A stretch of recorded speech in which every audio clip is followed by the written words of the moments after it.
Kalau ada orang menyakitimu, jangan berduka. Kalau ada tetangga, sahabat, kawan baik meninggalkanmu, jangan berduka lara. Karena sesungguhnya di balik itu semua, fa inna ma'al usri yusra, inna ma'al usri yusra. Idza daqat 'alaika dunya faqul ya Allah. Kalau terasa sempit dunia, mengadulah kepada Allah. Idza sa'alta fas'alillah. Kalau minta-mintalah kepada Allah. Wa idza sta'anta fasta'in billah. Kalau minta tolonglah kepada Allah.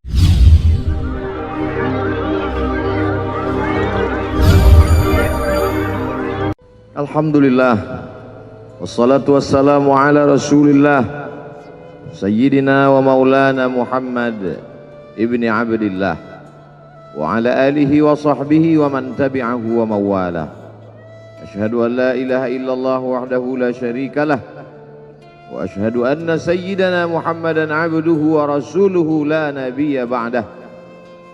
Allahumma salli ala sayyidina Muhammadin nabiyil ummi wa ala alihi wa sahbihi wa barik wa sallim. Qala Allah Ta'ala fil Qur'anil azim wa huwa asdaqul qailin. A'udzu billahi minasy syaithanir rajim. Ya ayyuhalladzina amanu taqullaha haqqa tuqatih wa la tamutunna illa wa antum muslimun. Wa qala ta'ala fi ayatin ukhra. Ya ayyuhalladzina amanu taqullaha wa qulu qawlan sadida yuslih lakum a'malakum wa yaghfir lakum dhunubakum wa man yuti'illaha wa rasulahu faqad faza fawzan 'azima. Ibadallah, usikum wa nafsi bi taqwallahi wa ta'atihi faqad fazal muttaqun. Hadirin jamaah Jumat yang dimuliakan Allah Subhanahu wa taala. Semua orang senang melihatnya karena dia bersih, karena dia rupawan, karena dia sopan dan santun, karena ayahnya meninggal dan ibunya juga sudah lama meninggalkannya. Orang kasihan melihatnya, maka karena kesenangan hati mereka, mereka sendiri yang memberikan gelar untuknya yang belum pernah mereka berikan kepada orang sebelum dia. Gelar itu bernama Al-Amin, orang yang layak menerima amanah. Amin diambil dari 3 huruf, alif, mim, nun. Dari kata alif, mim, nun muncullah kata amanah. Orang yang mampu menerima amanah disebut Al-Amin. Kita mengatakannya jujur. Lawan daripada amanah adalah khianah. Al-Khain, pengkhianat. Dia tidak berkhianat. Dia adalah seorang yang mampu mengemban amanah dan terpercaya. Maka semua orang percaya kepada dia. Dari alif, mim, nun, juga akar yang sama dengan iman, akar kata yang sama dengan iman, maka iman berarti percaya. Dia adalah orang yang dipercaya karena memang dia mampu mengemban amanah. Kapan kebencian itu datang? Kebencian itu datang ketika dia naik ke atas bukit Sofa dan dia berkata kepada semua penduduk Makkah, seandainya aku katakan di balik bukit Jabal Abi Qubais yang besar, gagah, perkasa, tinggi, menjulang ini ada pasukan musuh yang akan menyerang kita, apakah kalian percaya? Semua mereka berkata, shadaqnaka, kami percaya karena memang kami menggelar engkau orang yang dapat dipercaya. Seandainya aku katakan bahwa ada pasukan musuh yang akan meluluh lantakkan, menghantam, membunuh kita, apakah kalian percaya? Mereka menjawab, shadaqna, kami percaya. Seandainya aku katakan bahwa aku menerima wahyu dari Allah dan aku diperintahkan Allah untuk mengabarkan kepada kalian yang baik-baik akan masuk surga, yang jahat-jahat akan masuk neraka, percayakah kalian? Disitulah perlawanan datang, bukan dari orang lain, bukan dari musuh, bukan dari lawan, perlawanan itu datang dari saudara kandung, dari ayah kandung yang masih ada hubungan darah. Tabban laka ya Muhammad alihadza jama'tana. Celakalah engkau Muhammad, apakah hanya untuk ini saja kau kumpulkan kami hari ini? Allah membelanya. Langsung Allah membelanya. Dia tidak membela dirinya, tapi Allah mengatakan tabbat yada abi lahabi wa tabba ma aghna anhu maluhu. Hartanya tak ada berguna. Wa ma kasab, hasil usahanya tak mendatangkan manfaat. Wa imra'atuhu hammalatal hatab, istrinya menjadi pembawa kayu bakar, simbol dari adu domba, kata-kata yang membuat menyakitkan hati yang dibawa oleh Ummu Jamil istri Abu Lahab untuk menyiksa, menjelekkan, membuli, menebarkan berita untuk membunuh karakter Sayyidina wa Maulana Muhammad sallallahu alaihi wasallam. Ini bukti kalau hari ini ada anak muda yang rupawan, yang dermawan, yang disenangi lingkungannya, tidak ada orang yang tersinggung, biasa, karena Nabi Muhammad SAW juga pernah mengalami hal itu. Tapi begitu kau katakan, aku tadi malam bermimpi bahwa aku mesti hijrah, meninggalkan komunitas peminum khamar, meninggalkan geng kita yang selama ini bicara tentang yang haram, maka disitulah mereka akan berkata, apakah hanya untuk ini saja kita berteman selama ini? Mana persahabatan kita? Apa yang dialami pemuda-pemuda hijrah hari ini dialami oleh Rasulullah sallallahu alaihi wasallam 14 abad yang silam. Ketika kau berhasil bisnis, orang senang. Ketika kau berhasil membina rumah tangga, tidak ada orang yang tersakiti. Ketika anakmu lucu-lucu dan kau berada di tengah mereka, tidak terusik kepentingan mereka, tidak terganggu ekonomi mereka, engkau adalah sahabat, engkau adalah teman setia. Tetapi ketika kau tidak ikut kemauan manusia, disitulah engkau sedang melantik dirimu sendiri menjadi musuh. Maka Allah kuatkan hatimu. Wa in tuti aktsara man fil ardi, kalau kau ikut kebanyakan orang di atas muka bumi, yudilluka an sabilillah, mereka hanya akan menyesatkan engkau dari jalan Allah subhanahu wa ta'ala. Tapi api itu tidak pernah padam. Kalau dia padam, maka berakhirlah dakwah Islam. Dia terus bergelora, dia terus menyala, dia terus membakar kemunafikan, membakar kemusyrikan, sampai akhirnya embargo pun tiba. Jangan ada yang mau bergabung dengan kelompok Muhammad sallallahu alaihi wasallam. Jangan ada yang mau berkirim makanan. Jangan ada yang mau berdagang. Jangan ada yang mau menjalin transaksi. Mereka ingin membunuh secara perlahan-lahan. Jangan beli produknya. Jangan duduk bersamanya. Jangan berteman dengan dia. Kenapa kamu mau berfoto dengan dia? Kenapa kamu mau bergambar dengan dia? Kenapa kamu masih mau mendengar ceramah dia? Adakah orang yang mengalami hal itu hari ini? Adakah ketakutan-ketakutan dari hamba Allah yang mengatakan Allahu Akbar, Allah Maha Besar, tapi takut ditinggalkan kawan, cemas ditinggalkan sahabat? Maka itu pernah terjadi pada kelompok Sayyidina wa Maulana Muhammad sallallahu alaihi wasallam. Kalau pembunuhan karakter tidak berhasil, maka ada yang lebih dahsyat daripada itu. Mereka tawarkan dunia beserta isinya. Wallahi, demi Allah wahai paman, demi Allah wahai Abu Talib, law wada'u syamsa fi yamini wal qamara fi yasari, andai mereka letakkan matahari di tangan kananku, bulan di tangan kiriku, ala atruka hadzal amr, supaya aku tinggalkan dakwah ini, aku tidak akan meninggalkannya. Bujuk rayu mulai tiba. Itu terjadi pada diri Nabi Muhammad sallallahu alaihi wasallam. Kalau kau tidak mempan dimusuhi, kalau kau tidak mempan dirangkul, kau akan dipukul. Kalau kau tidak mempan dipukul, kau akan dirangkul. Berbagai macam cara, dari mulai yang paling keras sampai yang paling lembut, dari mulai yang paling lembut sampai yang paling keras, sampai akhirnya tempat bergantung itu hilang, lenyap, musnah. Ada dua tempat bergantung, saudara kandung ayah Abu Talib. Mereka tidak mengusiknya karena dia keponakan Abu Talib. Abu Talib anak Abdul Muttalib, Abdul Muttalib anak Hashim, Hashim anak Abdi Manaf, Abdi Manaf anak Qusay, Qusaylah pendiri Darun Nadwah. Mereka keturunan darah mulia dari Adnan. Adnan menerima tetesan darah dari Ismail. Ismail anak kandung Ibrahim alaihissalam. Jangan ganggu dia karena dia keponakan Abu Talib. Masih ada backing, tapi Allah ingin agar hati itu tidak bergantung kepada manusia.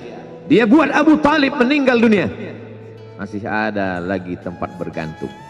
Dia yang dulu ketika kedinginan datang, dia yang menyelimuti. Yang dulu ketika ketakutan datang, dia yang menenangkan. Dia datang menemui Waraqah ibnu Naufal. Waraqah berkata, Namus, malaikat yang pernah datang kepada Ibrahim, yang pernah datang kepada Musa, yang pernah datang kepada Isa, sekarang dia datang kepada suamimu. Katakanlah, jangan takut, jangan cemas. Kalau nanti sampai masanya dia akan diusir dari kampung halamannya, aku orang pertama yang akan membelanya. Karena begitu yang kutemukan dalam kitab-kitab suci yang kubaca, kata Waraqah bin Naufal. Hari itu juga tempat bergantung itu patah. Khadijah menghadap Allah subhanahu wa ta'ala. Tak lagi ada makhluk tempat bergantung, tak ada lagi ranting tempat berhinggap, tak ada lagi batang kayu tempat berpegang. Allah ingin agar engkau berserah hanya kepada Dia saja. Tidak ada makhluk. Bersandar kepada makhluk akan kecewa, bersandar pada kayu yang rindang akan tumbang, bersandar kepada benda akan binasa, bersandar kepada sahabat akan berubah menjadi musuh. Bersandarlah kepada Dia, Hayyun Maha Hidup, la yamut, Dia tak pernah mati. Bersandarlah kepada Dia, Al-Aziz yang Maha Perkasa, Al-Jabbar yang Maha Berkuasa. Itu yang diinginkan Allah dari sosok Sayyidina wa Maulana Muhammad sallallahu alaihi wasallam. Dia pergi, sengaja dia pergi berjalan kaki, karena kalau dia pergi menunggang unta, mereka sudah mengintai, dia pasti lari, dia akan pergi ke tempat yang jauh. Sengaja dia pergi berjalan kaki. Lalu kemudian dia pun sampai ke suatu tempat. Dia berharap mereka adalah orang-orang yang lembut akan yang menerimanya, tapi dia tidak diterima dengan tala'al badru alaina. Dia tidak diterima sebagai ahlan wasahlan. Ahlan, keluarga, kau datang kami sambut sebagai keluarga. Sahlan, mudah, kau datang urusanmu mudah. Ahlan wasahlan. Tapi dia tidak dianggap sebagai keluarga, dia tidak dianggap sebagai sahlan, dia dianggap sebagai musuh. Dia dilempar dengan batu, dia dilempar dengan kayu, dia dilempar dengan tulang onta. Apa yang dia lakukan? Dia bersembunyi di balik bukit. Dia angkat kedua tangannya. Ilaika ashku dha'fa quwwati. Kepada engkau saja aku mengadukan kelemahanku. Wa qillata hilati, ketidakberdayaanku. Wa hawani bainan nas, aku hina di tengah mereka. Kalau dulu aku ada tempat bergantung, ada tempat bersandar, ada tempat mengadu, hari ini hanya engkau saja ya. Datanglah malakul jibal, malaikat penjaga segala bukit di atas dunia. Kau tunjuk mana bukit yang paling besar ya Muhammad, akan kutimpakan kepada mereka. Hati yang luka biasanya akan marah, akan kecewa, tapi itu tidak terjadi pada Nabi Muhammad sallallahu alaihi wasallam. Apa yang dia katakan? Asallah an yukhrij min aslabihim man ya'budullaha wa la yusyrika bihi syai'a. Ya Allah, keluarkan dari tulang sulbi mereka, keluarkan anak cucu mereka yang akan menyembah engkau. Tidak ada satupun yang akan mempersekutukan engkau di atas muka bumi ini. Doanya dikabulkan, hatinya susah, pikirannya kacau, tapi lidahnya tidak berkata-kata kasar. Dia doakan agar anak cucu mereka menyembah Allah. 100% penduduk Taif hari ini bersyahadat asyhadu an la ilaha illallah wa asyhadu anna Muhammadan Rasulullah. doa orang yang teraniaya, doa orang yang terzolimi. Dia berhenti di sebuah kebun.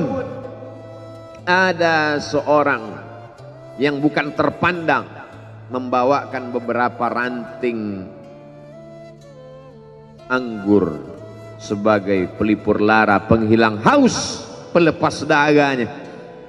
Ketika anggur itu akan masuk ke mulutnya, dia berkata Bismillahirrahmanirrahim, atas nama Allah. Maka hamba sahaya miskin, susah, melarat, perantau yang tak punya apa-apa itu heran. Apa yang kau ucapkan? Bismillah. Kau sebut nama Allah ya. Tidak ada satupun orang di kampung ini kalau makan menyebut nama Allah. Siapa engkau? Aku Nabi yang diutus Allah Subhanahu wa ta'ala.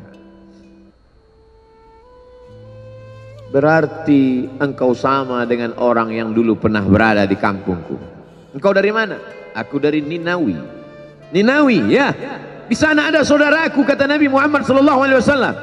Di sana ada saudaraku, namanya Yunus bin Matta. Yunus bin Matta adalah saudaraku. Sama-sama hamba yang diutus Allah Subhanahu wa ta'ala. Dia juga diingkari oleh kaumnya. Dia masuk ke dalam lautan, ditelan seekor ikan dalam 3 kegelapan. Gelapnya tengah malam, gelapnya lautan, gelapnya perut ikan. Dia berserah kepada Allah. La ilaha illa anta subhanaka inni kuntu minal zalimin. Begitu cara Allah mengingatkan Nabi Muhammad SAW. Apa yang kau rasakan hari ini belum ada apa-apanya dengan apa yang pernah dirasakan oleh Yunus bin Matta. Mendengar itu langsung saja Addas bersimpuh sujud mencium lutut Nabi Muhammad sallallahu alaihi wasallam. Dia tidak mulia, dia hamba sahaya, dia miskin, dia perantau, tapi dia sempat mencium tangan Nabi Muhammad sallallahu alaihi wasallam. Dia sempat menghilangkan dahaga dari leher Nabi Muhammad sallallahu alaihi wasallam. Pertemuan yang berkesan. Biarlah pertemuan itu sekali, tapi sampai ke lubuk hati. Untuk apa pertemuan yang berulang kali, tapi hanya sampai di tepi bibir, hanya basa-basi. Nabi SAW kembali, dia pulang. Di tengah perjalanan dia mendengar, qul, katakan, uhiya ilayya annahu istama'ana farum minal jin. Ada sekelompok jin. Jin itu berkata, inna sami'na qur'anan ajaba. Kami mendengarkan bacaan Al-Quran ajaba, menakjubkan, ajib. Biarlah manusia menolakmu, biarlah manusia yang aku dan sombong itu tidak menerimamu, tapi ada satu makhluk yang mau menerimamu. Inna, kami dari kalangan jin, sami'na, mendengar Qur'anan ajaba, bacaan Al-Quran yang mengagumkan, yahdi ila rusdi, yang membuat kami lurus berpikir benar. Betapa jin yang dikatakan makhluk jahat, tapi ketika dia mendengarkan bacaan Al-Quran tersentuh hatinya dan dia bersyahadat, anna minnal muslimun, kami ada yang muslim, wa minnal qasitun, kami ada yang kafir. Yang muslim taharrau rasyada, selalu mencari jalan kebenaran. Yang kafir kanu li jahannam hataba, mereka hanya akan menjadi santapan neraka jahanam. Dia kembali ke kota suci Makkah Al-Mukarramah seperti biasa, sampai akhirnya datanglah malaikat Jibril membelah dadanya, mensucikan hatinya sampai layak, lalu kemudian dia pun dibawa. Subhanalladzi asra bi'abdihi lailan, maha suci Allah yang memperjalankan hambanya pada suatu malam, minal masjidil haram ilal masjidil aqsa, dari masjidil haram ke Masjidil Aqsa, alladzi barakna haulah, kami berkahi sekelilingnya. Untuk apa? Linuriyahu min ayatina, kami ingin memperlihatkan kepadanya tanda-tanda kebesaran kami. Selama ini dia hanya didengar, azab kubur didengar, neraka jahanam didengar, malaikat didengar. Hari ini kami ingin memperlihatkan tanda-tanda itu kepada hamba kami. Jangan bersedih ketika kau didustakan, jangan bersedih ketika kau dibunuh karaktermu, jangan berduka cita ketika tidak ada manusia yang menerimamu, karena sesungguhnya itu hanyalah cara Allah menguatkan hatimu, karena dia ingin mengangkat derajatmu, menempatkan di tempat yang terpuji, memperlihatkanmu sesuatu yang tidak pernah dia perlihatkan kepada manusia yang lain. Dia buat hatimu hancur berkeping agar tidak lagi ada tempat makhluk dalam hatimu, yang ada hanya Allah semata. Ma fi qalbi ghairullah. Pada saat itu mentalmu sudah kuat, layaklah engkau berada di tempat yang terpuji. Kalau ada orang menyakitimu, jangan berduka. Kalau ada tetangga, sahabat, kawan baik meninggalkanmu, jangan berduka lara, karena sesungguhnya di balik itu semua, fa inna ma'al usri yusra, inna ma'al usri yusra, idza daqat 'alaika dunya faqul ya Allah. Kalau terasa sempit dunia, mengadulah kepada Allah. Idza sa'alta fas'alillah, kalau minta-mintalah kepada Allah. Wa idza sta'anta fasta'in billah, kalau minta tolong, minta tolonglah kepada Allah. Iyyaka na'budu wa iyyaka nasta'in. Kepada Engkau kami menyembah, kepada Engkau kami beribadah, kepada Engkau kami bersimpuh sujud, kepada Engkau juga kami meminta pertolongan. Barakallahu li wa lakum fil Qur'anil azim, wa nafa'ani wa iyyakum bima fihi minal ayati wadh-dhikril hakim, wa taqabbala minni wa minkum tilawatahu innahu huwal ghafurur rahim.